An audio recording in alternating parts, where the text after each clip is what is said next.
प्रभु ईसा मसीह में स्नेही बंधुओं, हमारे पिता ईश्वर और प्रभु ईसा मसीह आप लोगों को अनुग्रह तथा शांति प्रदान करें। पवित्र कैथोलिक कलीसिया में त्योहारों का अंबार है।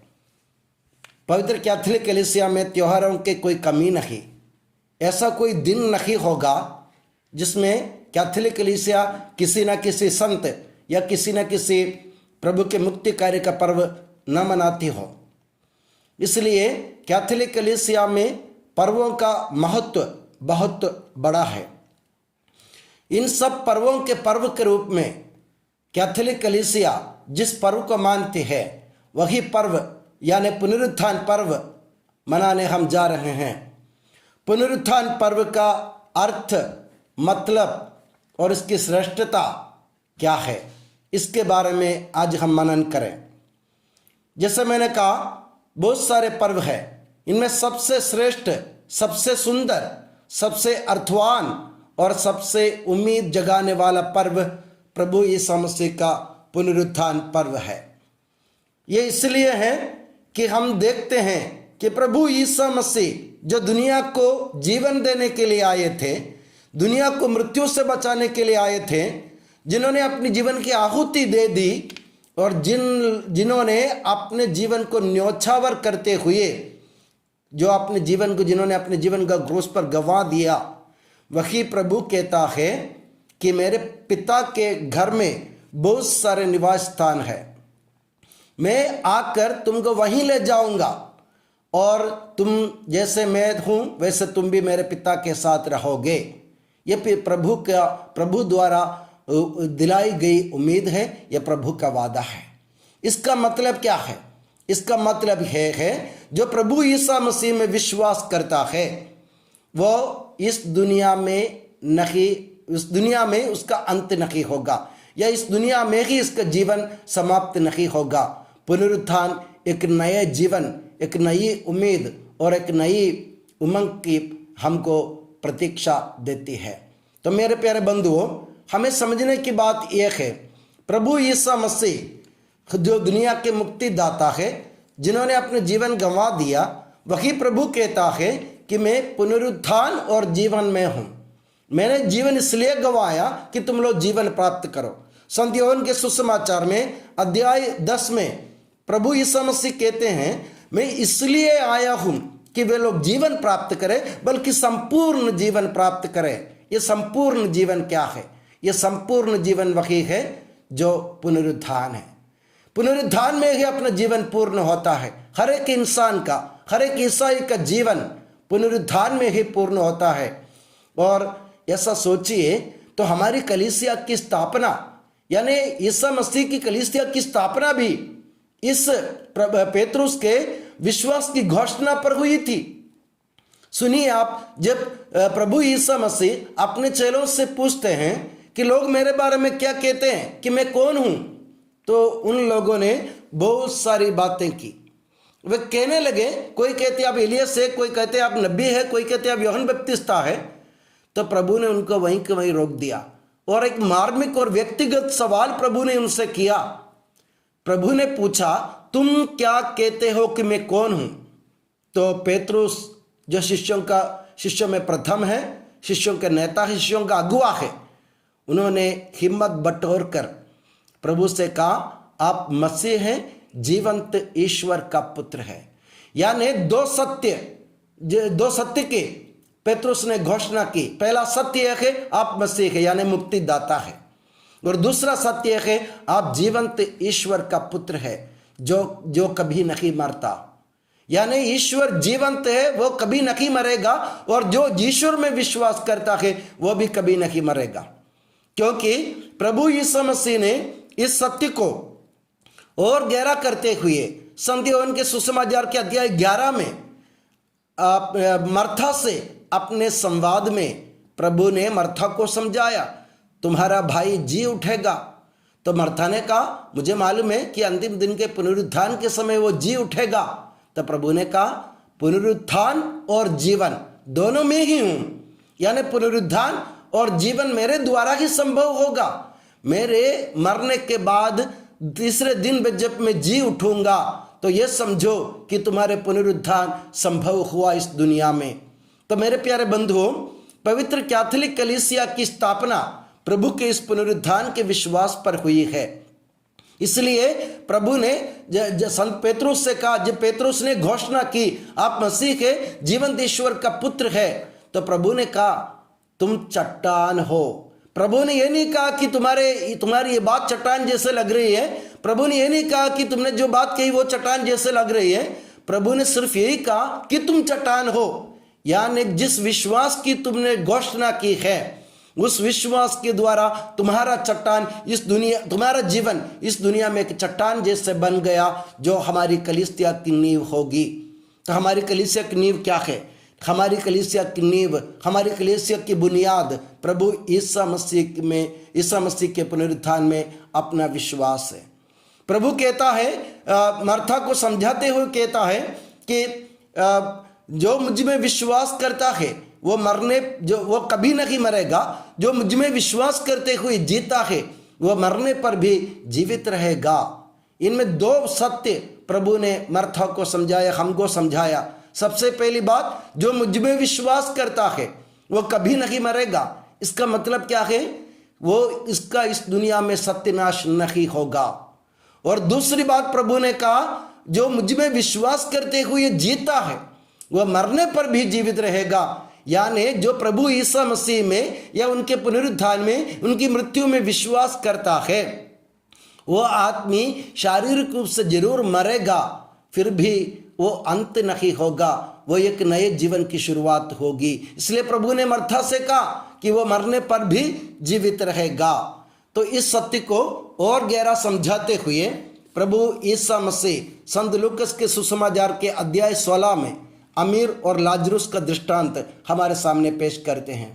अमीर और लाजरुस के दृष्टांत में प्रभु अपने शिष्यों को समझाते हुए एक कहता है कि देखो, अमीर मर गया और लाजरुस भी मर गया। अमीर मर गया और दफनाया गया। अमीर के बारे में बताया गया कि वो दफनाया गया, मतलब उसका अंत हो गया, दुनिया में कि वो ढेर हो गया। वो इस 6 फीट की जमीन में उसकी मृत्यु, उसकी नींद पूरी हो गई, उसका जीवन पूरा हो गया। उसके पुनरुत्थान के बारे में कभी नहीं जिक्र किया गया है बाइबल में। प्रभु ने स्पष्ट शब्दों में कहा कि वो मर गया और दफनाया गया। और लाजरुस के बारे में ऐसा लिखा है बाइबल में, जब लाजरुस मर गया तो ईश्वर के दूतों ने उनको ले जाकर इब्राहिम की गोद में बिठा दिया। मेरे प्यारे बंधुओं, पुनरुत्थान क्या है? पुनरुत्थान एक है इब्राहिम की गोद में बैठने का सौभाग्य। यानी इब्राहिम कौन है? इब्राहिम विश्वासियों का पिता है। अपने विश्वास के कारण धार्मिक बनने से वो विश्वासियों के पिता बन गए। और वही इब्राहिम जो स्वर्ग में उनकी गोद में हमको प्रभु ईसा मसीह स्थान दिलाना चाहते हैं। और मेरे प्यारे बंधुओं, पुनरुत्थान का अर्थ यही है। पुनरुत्थान का अर्थ है कि तुम्हारा जीवन इस दुनिया में समाप्त नहीं होगा, तुम्हारे जीवन का अंत इस दुनिया में नहीं होगा, तुम्हारा सत्यानाश और सर्वनाश नहीं होगा। तुम मृत्यु के वशीद होकर भी जीवित होंगे और तुम आराम करोगे पिता इब्राहिम की गोद में, यानी स्वयं ईश्वर की गोद में। मेरे प्यारे बंधुओं, पुनरुत्थान मतलब यही है, ईश्वर की गोद में विश्राम पाना। यही पुनरुत्थान है। और प्रभु ने एक बार संत मार्कुस के सुसमाचार में, मत्ती के सुसमाचार में हम पाते हैं, जो सदूकी लोग जो विश्वास करते थे कि पुनरुत्थान नहीं होता, उनके भ्रम को दूर करते हुए प्रभु कहता है, मरने के बाद ना तो कोई स्त्रियां पुरुष विवाह करते हैं, ना स्त्रियां विवाह में दी जाती, वे देवदूतों के जैसे होते हैं। देवदूत कौन है मेरे प्यारे बंधुओं? देवदूत का मतलब है जो ईश्वर के साथ रहता है। जिस ईश्वर ने देवदूतों को बनाया, वही ईश्वर जब तक जिंदा रहेगा तब तक देवदूत भी जिंदा रहेंगे। यानी ईश्वर के साथ देवदूत भी अमर है। तो प्रभु ने कहा वे देवदूत जैसे होंगे, मतलब वे भी बिना मृत्यु के जीवन में रहेंगे, या पुनरुत्थान के द्वारा वे ईश्वर के राज्य में हमेशा के लिए जीवित रहेंगे। मेरे प्यारे बंधुओं, पुनरुत्थान का अर्थ एक है, पुनरुत्थान सबसे पहले हमारे विश्वास की पूर्ति है, हमारे विश्वास की घोषणा है। दूसरी बात वो हमारी कलीसिया की बुनियाद है। और तीसरी बात ये उम्मीद हमें जगाई जाती है कि हमें इब्राहिम की गोद में विश्राम पाने की ज़रूरत है, यानी पुनरुत्थान के द्वारा हमें इस दुनिया में दफनाया नहीं जाना है। हमें पुनरुत्थान में यानी मृत्यु के बाद, मृत्यु के उपरांत भी हम ईश्वर के साथ उनके राज्य में होंगे। और मेरे प्यारे बंधुओं, जब क्रूस पर भले डाकू ने जब प्रभु से विनती की, प्रभु मुझे याद कीजिए, तो प्रभु ने क्या कहा? प्रभु ने उनसे यही कहा कि आज तुम मेरे साथ स्वर्ग राज्य में होंगे। मेरे प्यारे बंधुओं, इसका मतलब है तुम भी इस दुनिया में नहीं मरोगे दूसरे डाकू की तरह। वो भी मर मिटा और उसके बारे में कोई पता नहीं, मगर तुम मेरे साथ, जिस तरह मैं पिता के साथ पिता की गोद में रहूंगा, उसी तरह तुम भी मेरे राज्य में, मेरे पिता के पास में, इब्राहिम की गोद में तुम जीवित रहोगे। मेरे प्यारे बंधुओं, ये पुनरुत्थान का विश्वास ईसाई धर्म में अहम है और ईसाई धर्म, इसके सिवा ईसाई धर्म नहीं होता। मैं आपको एक छोटी सी घटना सुनाना चाहूँगा। जब फादर बनने के बाद मेरी नियुक्ति कोटरा में हुई थी, कोटरा नामक जगह, तो वहाँ मेरे बड़े फादर थे, फादर इब्राहिम आइकरा, वे जो आज नहीं रहे, और मैं उनके साथ रहा। और मेरी आदत के अनुसार मैं शाम को गांव घूमने जाता था। और एक बार गांव के बाहर, पहाड़ी इलाका है, पूरा कोटरा पहाड़ी इलाका है, वो गांव के बाहर वो पहाड़ी इलाका में घूम रहा था, तो मुझे एक युवा सन्यासी मिल गया जिसने बीएससी कर रखा था उस जमाने में। मेरे जैसे, मेरे शरीर के जवान और दुबला पतला और ढाढ़ी मूंछ और बिल्कुल जवान, बिल्कुल जवान। और मेरी मुलाकात उनसे हुई। मैं जाकर उनके सामने बैठ गया, बातें करने लग गए, और बातों में उन्होंने बहुत सारी ज्ञान की बातें बताई। और मुझे ऐसा लगा, इस सन्यासी को, हमारे पुनरुत्थान पर्व हम मनाने जा रहे हैं, इस सन्यासी को हम क्यों नहीं बुलाए अपने चर्च में, जहाँ शाम को लोग इकट्ठे होते हैं, तो इनके मुँह से दो शब्द अगर ईसा मसीह के बारे में, बाइबल के बारे में निकलेंगे तो अच्छा होगा। मैंने अपने बड़े फादर से अनुरोध किया, बड़े फादर ने विरोध किया। बड़े फादर ने कहा, बेटा देखो, वो हिंदू सन्यासी है, वो हमारे ईसा मसीह के बारे में इतना कुछ जानते नहीं हैं, और अब वो आएंगे तो मुझे पता नहीं क्या क्या बोलेंगे, अगर वो कुछ गलत बोले तो फिर क्या होगा। मैंने कहा, फादर जी ऐसा कुछ नहीं होगा, वो ज्ञानी आदमी है, जो ज्ञानी होता है ना, वो गलत बातें नहीं कर सकते किसी के भी बारे में भी, चाहे वो किसी भी धर्म का क्यों ना हो। तो जैसे तैसे मेरे बड़े फादर जी ने मुझे अनुमति दे दी और मैंने उनको बुलाया। हैरान की बात है मेरे प्यारे बंधुओं, वे आए और अपने प्रवचन शुरू करते हुए उन्होंने लोगों से कहा, इस दुनिया में बहुत सारे लोगों ने जन्म लिया, बहुत सारे लोगों का जन्म हुआ इस दुनिया में, महारथ, बहुत सारे महाशय महारथ इस दुनिया में जन्मे, उनमें से किसी ने कभी नहीं कहा कि मैं तुम्हारे लिए मरूंगा। और सिर्फ प्रभु ईसा मसीह ने कहा, मैं तुम्हारे लिए मरूंगा। और इनमें से किसी ने कभी नहीं कहा कि मेरे मरने के बाद मैं जी उठूंगा और मैं तुम्हें अपने पिता के पास ले जाऊंगा, तुम इस दुनिया में तुम्हारी मृत्यु होगी तो भी तुम जीवित रहोगे। ऐसा उम्मीद किसी ने नहीं जगाई, किसी ने नहीं दिलाई, मगर ईसा मसीह ने दिलाई, और वे मरे और वे जी उठे। तो प्रभु ईसा मसीह सचमुच ईश्वर है। मेरे प्यारे बंधुओं, मैं दंग रह गया, मेरा विश्वास कहाँ है। मैं ढूंढने लग गया, मैं सोचने लग गया, मेरा विश्वास कहाँ है। एक हिंदू सन्यासी जो प्रभु से कोई ताल्लुक नहीं रखता है, जिनका प्रभु से कोई लेन देन नहीं, कोई संबंध नहीं, वो स्वयं कहता है कि प्रभु ईसा मसीह सचमुच ईश्वर है, क्योंकि उन्होंने जो कहा उन्होंने इसके हिसाब से किया, वे मरे और जी उठे। मेरे प्यारे बंधुओं, हमारे विश्वास का आधार यही है। हम इस दुनिया में मर मिटने वाले नहीं हैं। हम इस दुनिया में हमारा सत्यानाश नहीं होगा, हमारी इस दुनिया में अंत नहीं होगा। हमें क्या करने की ज़रूरत है? सिर्फ प्रभु ईसा मसीह रूपी चट्टान पर अपना आस्था रखते हुए, पेतरुस जैसे एक चट्टान बनकर, विश्वास की चट्टान बनकर हमारे जीवन को प्रभु के सामने रखना है और प्रभु से भले डाकू की तरह विनती करना है कि मुझे याद कीजिए। और हमें याद रहे कि जैसे प्रभु ने मरता से कहा, मरने पर भी जीवित रहने वाले हैं ईसाई, वही हमारा विश्वास है। ये हमारे विश्वास का पर्व है। इसलिए पुनरुत्थान पर्व पर्वों का पर्व है, विश्वास का पर्व है, हमारी कलीसिया की बुनियाद है और हमारे मानव जीवन का आधार है। इस पुनरुत्थान में विश्वास करते हुए अब हम जीने की कोशिश करें। और हमें उम्मीद जगाई गई है, हमें उम्मीद दिलाई गई है प्रभु द्वारा कि हम लोग ईश्वर की विरासत के भागी होंगे प्रभु यीशु मसीह के साथ में।